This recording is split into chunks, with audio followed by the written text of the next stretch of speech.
Cramer's rule or property of determinants. Both stands for the same thing.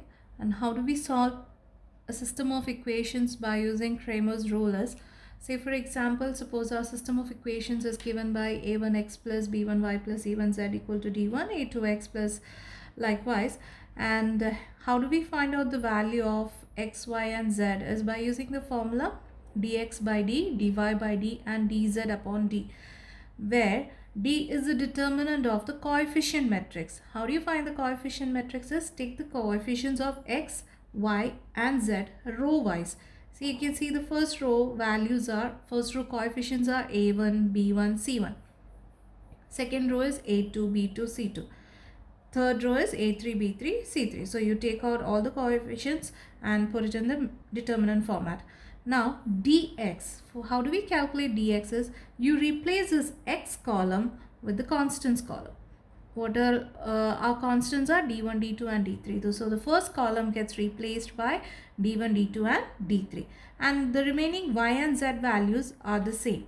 Now for dy, where will the change be? The change will be for the y column. The y column will get replaced by the constants. And for dz, the change is for the z column. And the z column gets replaced by the constants d1, d2 and d3. When you compute the determinants and after computing the determinants d, dx, dy and dz, you need to substitute back in the formula and find out the values of x, y and z. So this is a concept of property of determinants or Cramer's rule. Now let's solve a question by using the property of determinants. It's given that three products x, y and z are produced after being processed through three departments d1, d2 and d3. The following data are available. So the departments are given, the products are given and the maximum time available in hours is also provided to us. We need to compute the number of units produced for each product to have full utilization of capacity by the property of determinants. So property of determinants means it is the same as Cramer's rule. So again over here we need to make, first of all we need to make the three determinants. First is D, and like you know here it is already in the simplified format of x, y, z, so you don't need to make any extra table or anything. You just copy the values row wise 5, 2, 2, 1, 3, 3. And dx is, so for dx what do we do? The x column we will replace it with the constants. So it is 1, 1, 0, 0, 1, 8, 0, 0, 1, 4, 0, 0. And the y column and the z column remains the same. Now for dy, what do we do? First column, x column remains the same. So it is 2, 5, 1. The y column changes and it gets replaced by 1, 1, 0, 0, 1, 8, 0, 0 and 1, 4, 0, 0. And the z column also remains the same. So it is 2, 2, 3. Now for dz, let me write dz over here. Dz is equal to x column will remain the same, y column will also remain the same. The only change is for the z column.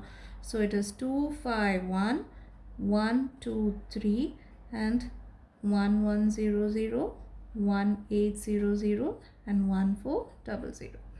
Okay. Now we need to find the values of d, dx, dy and dz by using Cramer's rule. So for that what you should be doing first is, once you form the determinant, write plus, minus, plus on top of the determinant. Okay, and now you evaluate or you open the determinant with respect to the first row. So the first row, first element is 2 and the sign above that is plus. So 2 as such is positive, positive into positive is positive, so I am writing positive 2. And so when you take 2, you delete that column and delete the row from where you have taken 2. Now what are you left with? You are left with again a small matrix, a 2 by 2 matrix, which gives you 2, 2, 3, 3. So let me write that 2, 2, 3, 3. Okay. Now moving on to the next one. Above 1 is negative. So positive into negative is negative 1. Okay. Now From which column did you take 1? From the second column. From which row did you take 1? From the first row. So delete that row and delete that column. So what are you left with? When you delete the row and the column, you can see you are left with 5213. So write that 5213. Moving on to the next. Plus 2 is positive, sign above that is also positive, so positive into positive is positive. So suppose this was negative, -2. If it was -2 into plus will be minus, and you will be writing minus over here. Suppose this was minus into minus will be plus, and then you will be writing +1 over here. Okay, now going back to 2 again. So I took 2 from which column? From the first column. So I am cancelling that column and I'm cancelling the row from where I have taken. So what am I left with? 5213. Okay. Now you open the brackets. You know how to open the brackets, like 2 into. How do you open the bracket is by using cross multiplication. So how do we, it's like how we write x. How do we write x? Like this, and then we cross it. So in the first cross, the numbers are 2 and 3. So 2 into 3, 6. Minus, there is always a minus in the formula. The other cross, 2 and 3. So 2 into 3 is 6. Minus 1 into, let's do that here again. Cross, 5 into 3, 15. Minus is there in the formula. 2 into 1, 2. Plus 2 into, again, cross, 15 minus 2. So that will give you 2 into 6 minus 6 is 0. So 2 into 0 is 0. Minus 1 into 15 minus 2 is 13. Plus 2 into 15 minus 2 is again 13. So that will give us minus 13 plus 26, which is equal to 13. So the value of D, I got it as equal to 13. Same way, when you do the same operations for dx, you will get dx as equal to 2600. You will get dy as equal to 1300 and dz as equal to 3900. Same way, by opening the determinants, when you evaluate it, you will get these three values. And now our question is not done yet. We need to solve for x. Now what is x? X is dx over d. Okay, so dx value is 2600 divided by d value, which is 3, and hence it is 200.